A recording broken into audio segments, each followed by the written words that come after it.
Greetings, my acolytes. I see your tenacity for knowledge has increased since you recently came here. Very well. I sense a spark of the light side blooming within you like a flower. Very well, my acolyte. Today we are going to be exploring one of the most mysterious and ethereal Jedi Masters, an embodiment of the light side that trained the most powerful light side wielder up to its time. Grandmaster Yoda was trained by this individual, this ancient being of Jedi power. Grandmaster Yoda, who was widely regarded as the wisest Jedi of all time, and unquestionably in the top 5 most powerful Force-sensitive light side wielders in history.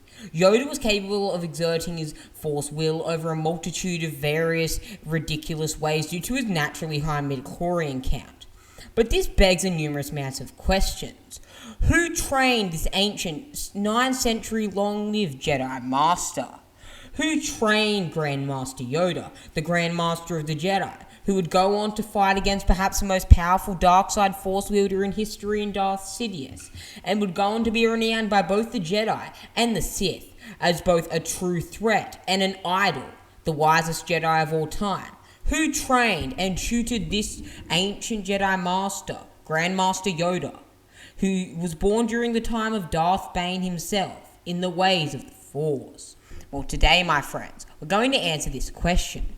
So prepare, grab a snack, as we delve into the history of one Nakata del Gormo.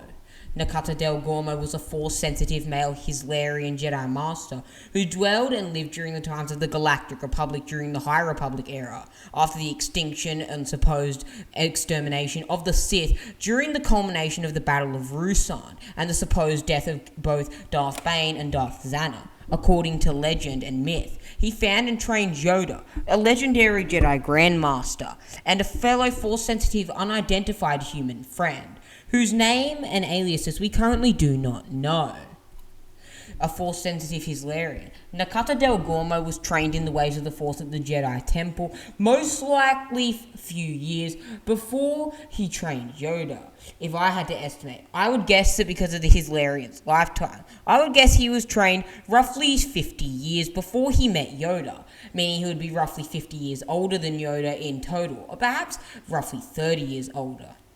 Nakata del Gormo was tutored and trained in the ways of the Force, and eventually achieved the rank of Master within the Jedi Order.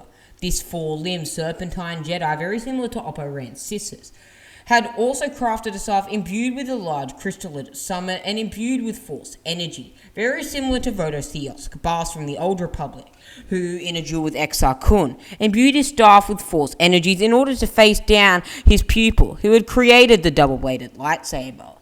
According to legend, Nakata del Gormo was residing on a swamp world where 2 visitors crossed his path. A young hermit named Yoda of an unidentified species, and a human friend had crash-landed on the world and came to Del Gormo for assistance. After a couple of days, Master Del Gormo met with the duo and informed them that they were in fact Force-sensitive, offering to train them as his first Padawans. The legend continues that sometime later, a Galactic Republic starship had landed and commandeered on the planet, answering the distress call that had been sent from Yoda's ship before the crash with his human friend. Departing the world, Yoda would eventually go to Coruscant, where he would continue his training at the Jedi Temple over the next 800 years, eventually ascending to the rank of Master, and then eventually the Grand Master, the ultimate leader of the Jedi Order. And those events did happen. Their exact dates were lost during the Great Jedi Purge, when the self-anointed Emperor Sheev Palpatine exterminated the Jedi Order. Although Nakata del Gormo went mostly unclothed, he still wore a leather harness made of 2 straps that crossed his upper torso in an X pattern. He also had a utility belt with a large pouch on either side, and wore ornamental van braces on each of his 4 wrists. He was also known for wielding a long, twisted wooden staff crowned with a Chrismaline prism. But due to the fact that Nakata del Gormo and information revolving around this ancient Jedi Master is so thin, this is where we'll have to suspend the video. I hope that you have enjoyed this lore video on how Yoda was trained by this ancient Jedi Master, this being that has gone unnoticed ever since Yoda's creation. And when everyone started pondering the question, how did Grandmaster Yoda get taught by someone? And who taught the seemingly most powerful Jedi to ever have existed? Farewell, my acolytes. I'm off into exile on Dagobah. I'll see you in a galaxy far away. And remember, kneel before the dragon of Zakul.